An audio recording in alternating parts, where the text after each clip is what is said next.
Hello everyone and welcome back to Lucky Loaders 15, where I'll be giving you 4 of my best bets for tomorrow's racing.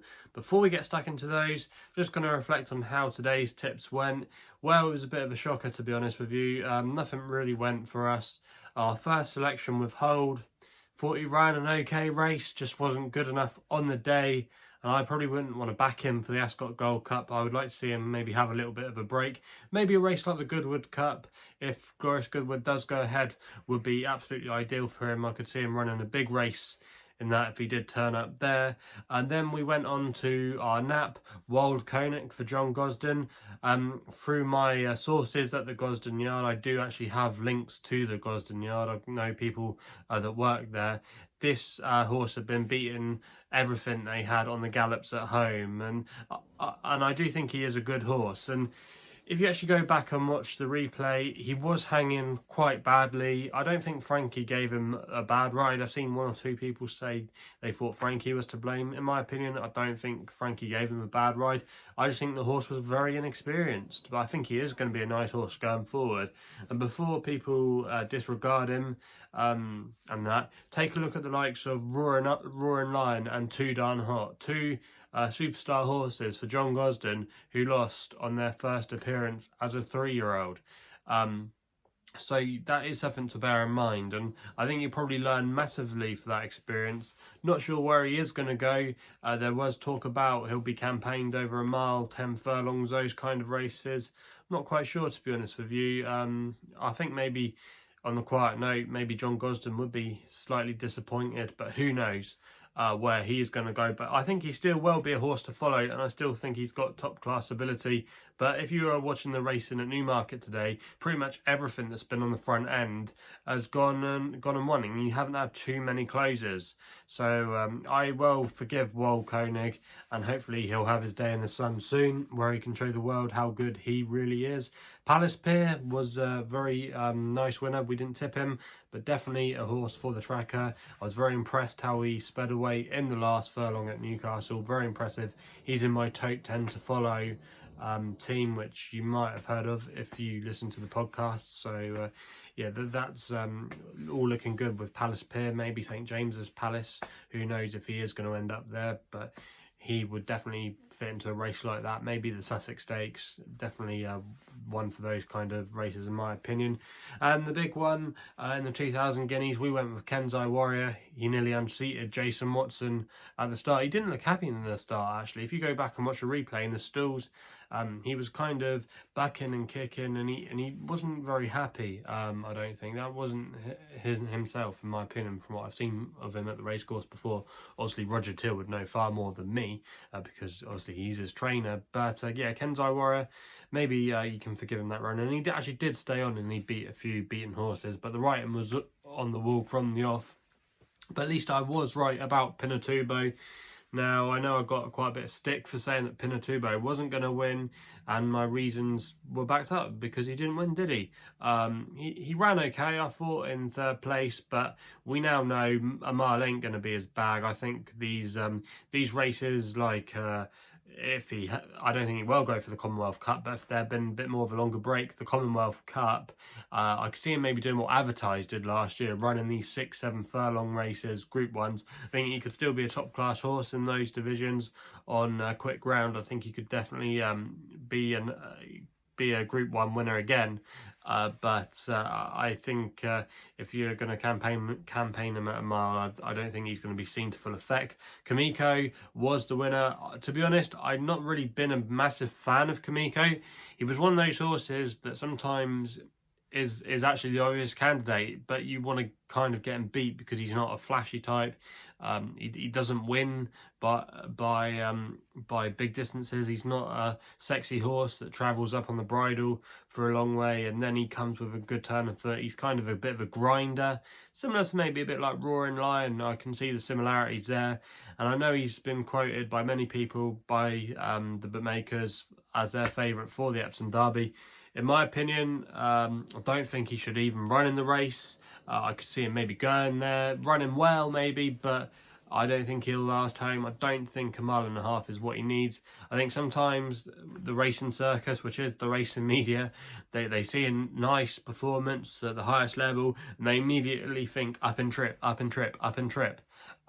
If he does go up and trip, I could see him getting 10 furlongs. Got no problem with him going for maybe a race like the Juddmonte at York later in the year, the Sussex Stakes, again, those kind of races over a mile and 2 mile races.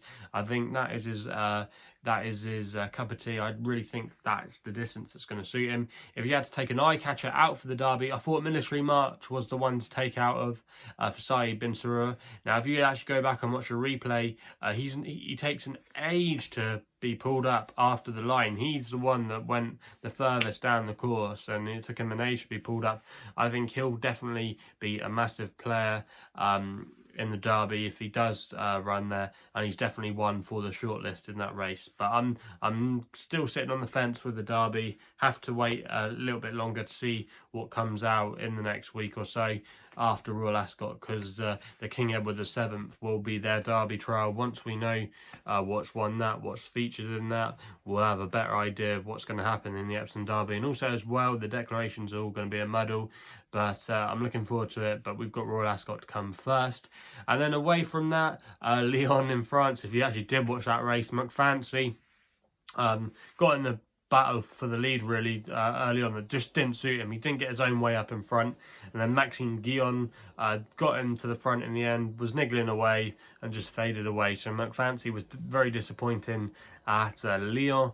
And then our only thing to write home about today was King Ragnar, who I actually thought ran a really nice race, and his mark of 81 does look very workable, and I think he's definitely one to keep on side in these sprinting handicaps later on in the season. Again, over 6 and 7 furlongs, maybe could see him running some of the big festivals in those big handicaps. Definitely one to keep in the notebook. And we've only got one more tip left to go, but at the current time of recording, it hasn't run yet. That's in the 8:25 tonight at Lingfield with Ty Power. Hopefully he can save our day and we'll just come out with a small loss in the end. But yeah, it was a bit of a frustrating day today. But away from that, I actually did all right. I had a few winners on some private bets. I had the first 2 up at Newcastle, and also as well at Newmarket. So yeah, sorry I didn't give you those tips instead. But anyway, enough of me waffling on. I've nearly taken up 7 minutes of your time. We'll get into my 4 best bets for tomorrow, and we're going to start off with the extra tip. So this is going to be categorized in the extra tip, and we go to the 1:30 at Haydock with a horse called Glenties. Now this horse is currently 9-1 with bookmakers at the moment, trained by Mark Johnston, and Friday Norton is booked for the ride. Now this horse is going to make its handicap debut tomorrow off a mark of 84, which I think looks workable. And if you actually go back to his second placed effort at Wolverhampton, I think that's the best piece of form for him to bring into this race. And he bumped into one that day of Hugo Palmer's, who looks really exciting in the colours of the Juddmonte group. He definitely could be a horse to follow later in the season, and could potentially be a group horse in the making. I can't remember the name of that Hugo Palmer horse now, but he's definitely one to follow. And if you actually look elsewhere in his form, you can forgive this horse's run, I thought, at Newcastle when he was odds on. But if you actually go away and look at how the form's worked out, it actually wasn't a bad race, despite him not living up to market expectations. I'll forgive him that. This looks like the typical Johnston handicapper that can improve as a 3-year-old, and he'll go up through the 80s and he'll go up through the 90s. I could definitely see him doing that. If he can get out to the front tomorrow, take the pace, I think he's got a good chance of running a massive race. And I just thought 9-1 with Mark Johnston as well in such good form. They've had a treble today, I believe, across the cards. I think this horse could be a nice prospect for him in handicaps this season. So at 9-1, I'm going to recommend the small stakes extra bet, and hopefully he can get us off to a good start. We then go to my nap, which is in the 3:15 at Haydock. They've got a fantastic card there tomorrow. I actually think it's better than Newmarket, in my own personal opinion. But going to go with a safe Voyage here, who's currently 3-1 with bookmakers at the moment, trained by John Quinn. Jason Hart's booked for the ride. This horse is so admirable. He's been very good for his trainer John Quinn, and he was really consistent last year. He actually won this race on soft ground. He's got a good record at Haydock, and there's been a bit of rain around, so that will aid his course as well. But he brings the best bit of form in my opinion, when he finished in 4th place when he ran a blinder in the QE2 stakes on Champions Day at Ascot behind King of Change. I think King of Change is the one they've all got to beat in the Queen Anne Stakes at Royal Ascot. So it's going to be interesting to see if this form or that form line does get boosted by, say, Voyager. But I think tomorrow he's a massive player. And I think with his experience coming to the table, I think he's the one they've all got to beat. And at 3-1, I think that's a bit of good value. I could see him going off possibly 9-4, maybe even short as 2-1. So that's going to be my nap, and hopefully he can give us a win there. We then go to the 1,000 guineas, and I'll give you my quick little analysis here. And this is going to be my long shot with this selection tomorrow. Now, I'm not going for quadrilateral, not with her. I think she'll want further. I could see her maybe running on into a place, but Roger Charlton, for me, he hasn't started the season that well, and he's not a trainer really that I would like to follow in a classic. Love, I think she's definitely the one I'm scared of, but the trends in the 1,000 guineas are actually quite strange. You don't actually get too many horses at the front of the market that run that well. This race normally throws up some horses at some really big prices. We've had a 66-to-1 shot only a couple of years ago. So sometimes some left field horses can really come out here and do the business. And I'll give you my selection in a minute. I nearly did put up a 50-to-1 shot, but I wouldn't put you off her as well. If you wanted to have a small bet on her, I probably will have, but I'll mention that in a minute. Milao is the one that's attracting support, obviously because of the popular Oisin Murphy, people just backing him blind. Now, that horse won the Cheveley Park Stakes at Newmarket back in the autumn of last year. She did it nicely, but I do have 1 or 2 concerns about the trip. So I think she's not raced over before, so I like to swerve her.